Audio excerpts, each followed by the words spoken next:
नमस्कार, सुबह सवेरे की खबरों में आप सभी का स्वागत है। मैं हूं आपके साथ रहनुमा। चलिए आज की अहम खबरों पर नजर डालते हैं। 10 राज्यों में ट्रक ड्राइवर्स के हड़ताल को लेकर दिल्ली में केंद्र सरकार और all India motor transport Congress AIMTC की मीटिंग हुई। मीटिंग के बाद AIMTC और केंद्र सरकार ने ट्रक ड्राइवर्स से काम पर लौटने की अपील की है। हड़ताल की वजह से कई राज्यों में पेट्रोल, डीजल, फल सब्जी और बाकी जरूरी चीजों की सप्लाई पर असर पड़ा है। केंद्रीय गृह सचिव अजय भल्ला ने all India motor transport Congress AIMTC से मीटिंग की। इसके बाद कहा कि नया कानून अभी लागू नहीं हुआ है। भारतीय न्याय संहिता लागू करने से पहले AIMTC प्रतिनिधियों के साथ चर्चा होगी, उसके बाद ही कोई निर्णय होगा। भारतीय न्याय संहिता 2023 के तहत हिट एंड रन के मामलों में दोषी ड्राइवरों पर 7 लाख रुपए तक का जुर्माना और 10 साल तक कैद का प्रावधान है। इससे पहले हिट एंड रन के मामलों में IPC की अलग अलग धाराओं के तहत 2 साल की सजा का प्रावधान था। एक बार फिर विवादों में फंसी महुआ मोइत्रा TMC नेता पर जय अनंत देहद्राई की जासूसी का आरोप लगा है। वकील ने CBI को पत्र लिखकर कहा कि मोइत्रा बंगाल पुलिस में अपने संपर्कों के साथ मेरी निगरानी कर रही थी। 29 दिसंबर को CBI निदेशक प्रवीण सूद और केंद्रीय गृह मंत्री अमित शाह को लिखे पत्र में वकील देहद्राई ने कहा कि TMC नेता फोन नंबर का उपयोग करके मेरे लोकेशन को ट्रैक कर रही हैं। देहद्राई ने अपने पत्र में ये भी आरोप लगाया कि मोइत्रा लोगों के कॉल डिटेल रिकॉर्ड प्राप्त करने के लिए बंगाल पुलिस के कुछ वरिष्ठ अधिकारियों के साथ अपने प्रभाव और संबंधों का दुरुपयोग कर रही हैं। वकील देहद्राई ने अपनी शिकायत में ये भी कहा है कि इससे पहले TMC नेता 2019 में सुहान मुखर्जी नाम के एक व्यक्ति को ट्रैक कर रही थी। मोइत्रा ने मुझे पहले भी कई मौकों पर मौखिक रूप से और लिखित रूप से सूचित किया था कि वह अपने पूर्व प्रेमी सुहान मुखर्जी पर सक्रिय रूप से नजर रखी थी, क्योंकि उसे उस पर एक जर्मन महिला के साथ संबंध होने का संदेह था। दिल्ली के CM अरविंद केजरीवाल और झारखंड के CM हेमंत सोरेन के लिए आज का दिन बहुत बड़ा है। ED ने आज अरविंद केजरीवाल को पूछताछ के लिए बुलाया है। वहीं 7 बार ED के समन को नजरअंदाज कर चुके हेमंत सोरेन आज विधायक दल की बैठक में कोई बड़ा फैसला ले सकते हैं। बताया जा रहा है कि ED की संभावित कार्रवाई को लेकर CM हेमंत सोरेन विधायकों से आगे की रणनीति शेयर कर सकते हैं।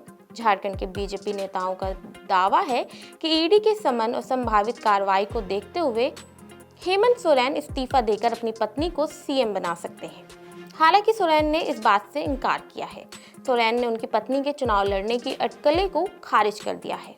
उधर शराब घोटाले केस में CM केजरीवाल को भी समन मिला हुआ है। ED ने तीसरा समन भेजकर उन्हें पूछताछ के लिए बुलाया है। केजरीवाल की पेशी को लेकर आम आदमी पार्टी की लीगल टीम मंथन कर रही है। ED केजरीवाल को अब तक 3 बार समन भेज चुकी है, लेकिन वह कभी पेश नहीं हुए। नए साल की शुरुआत से ही सर्दी का सितम देखने को मिल रहा है। पहाड़ी से लेकर मैदानी इलाकों तक इसका असर देखने को मिला। दिल्ली, पंजाब, हरियाणा और उत्तर प्रदेश समेत देश के कई राज्यों में कड़ाके की ठंड और घने कोहरे की वजह से मौसम विभाग ने भी अलर्ट जारी किया है। इस वजह से कई राज्यों में स्कूल बंद करने के आदेश जारी किए गए हैं। वहीं कई ट्रेनों और फ्लाइट्स के रूट्स भी डाइवर्ट हुए हैं। राजधानी दिल्ली में नए साल की शुरुआत से ही स्कूल बंद करने के आदेश जारी कर दिए गए थे और 6 जनवरी तक इसका पालन करने के लिए कहा गया। इस बार दिल्ली में विंटर वेकेशन 6 दिन के लिए है, क्योंकि नवंबर के महीने में प्रदूषण की वजह से भी स्कूल बंद रहे थे। कड़ाके की सर्दी और कोहरे का असर ट्रेनों पर भी देखने को मिल रहा है। इसकी वजह से मंगलवार को दिल्ली में 26 ट्रेनें लेट हो गई हैं। अब बात करते हैं 2024 के लोकसभा चुनाव की। 2024 के लोकसभा चुनाव को लेकर सियासी माहौल काफी गर्म है। सूत्रों के अनुसार आज इंडिया गठबंधन के बड़े नेताओं की ऑनलाइन बैठक होगी और CM नीतीश कुमार को संयोजक बनाया जा सकता है। उनके नाम पर मुहर लगने से पहले BJP ने चुनौतियों को लेकर CM नीतीश कुमार से कड़े सवाल किए हैं। मंगलवार की शाम बिहार के पूर्व उप मुख्यमंत्री एवं राज्यसभा सांसद सुशील कुमार मोदी ने बयान जारी करते हुए कहा कि इंडिया गठबंधन में संयोजक का पद मुंशी जैसा पद है। BJP नेता सुशील मोदी ने कहा कि नीतीश कुमार यदि संयोजक बन ही गए तो क्या वे पश्चिम बंगाल में ममता बनर्जी और माकपा के बीच समझौता करा सकते हैं? क्या वे दिल्ली और पंजाब में कांग्रेस और केजरीवाल के बीच की दूरी बांट सकते हैं? आज का दिन गौतम अडानी के लिए बहुत ही अहम है। आज सुप्रीम कोर्ट अडानी और हिंडनबर्ग मामले में अपना फैसला सुनाएगा। कोर्ट ने नवंबर 2023 में अपना फैसला सुरक्षित रख लिया था। अब आज 3 जनवरी को सुप्रीम कोर्ट इस मामले में अपना फैसला सुनाएगा। बता दें 22 नवंबर को सुनवाई के दौरान सुप्रीम कोर्ट ने सेबी की जांच और एक्सपर्ट कमेटी के सदस्यों की निष्पक्षता पर उठाए गए सवालों को नकार दिया था। गौतम अडानी पर आरोप है कि अडानी ग्रुप द्वारा शेयर मूल्यों में हेराफेरी की गई है, जिस पर कोर्ट ने पिछली सुनवाई में अपना फैसला सुरक्षित कर लिया था। इससे पहले एससी साफ कह चुकी है कि इस मामले पर एसईबीआई की जांच रिपोर्ट और एक्सपर्ट कमेटी की निष्पक्षता पर उसे कोई संदेह नहीं है। वहीं हिंडनबर्ग रिपोर्ट कोई अंतिम सत्य नहीं है।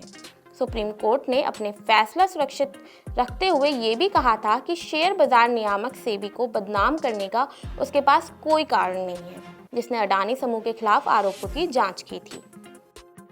पिछले साल हिंडनबर्ग की रिपोर्ट आने के बाद बवाल मच गया था। इतना ही नहीं, इन आरोपों के बाद अडानी ग्रुप के शेयरों में बड़ी गिरावट देखने को मिली थी।